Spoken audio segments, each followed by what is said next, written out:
آج کیوں نہ اللہ کے احسان کو یاد کر لیں، ان احکامات کو پڑھیں، ان آنے والے مناظر کو پڑھیں، اپنے لیے فیصلہ لیں کہ ہمیں کیا کرنا ہے۔ کاش کہ سوچ جائے ان ظالموں کو۔ فرمایا استبرأ الذین اتبعوا من الذین اتبعوا، جب بیزاری کا اظہار کریں گے وہ لوگ جو چھوٹے ہیں ان سے جن کی پیروی کی گئی تھی۔ فرمایا وراءوا العذاب، اور وہ ہمارا عذاب دیکھ لیں گے، وتقطعت بہم الاسباب، ان کے باہمی تعلق رابطے سب ختم ہو جائیں گے۔ فرمایا ہمارا عذاب دیکھ لیں گے وہ لوگ جو چھوٹے ہیں، وہ کہیں گے لو ان لنا کرۃ،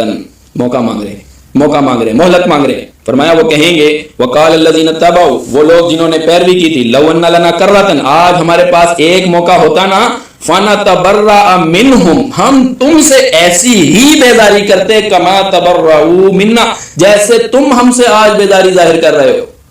مالک نے فرما دیا کہ کل قیامت کے دن جب بڑے لوگ ان چھوٹوں سے بیزاری ظاہر کریں گے نا کہ کیا ہمارا تمہارے اوپر زور تھا، کیا تمہیں کوئی فضیلت حاصل ہے، اے اللہ یہ خود گمراہ تھے، یہ جب تمہارے سے بیزاری کا اظہار کریں گے نا تو پھر تم نے کل قیامت کے دن بیزاری ظاہر کرنی ہے ان سے، وہ قیامت کے دن بیزاری ظاہر کرنا کوئی فائدہ نہیں دے گا، آج اس دنیا میں بیزاری ظاہر کرو۔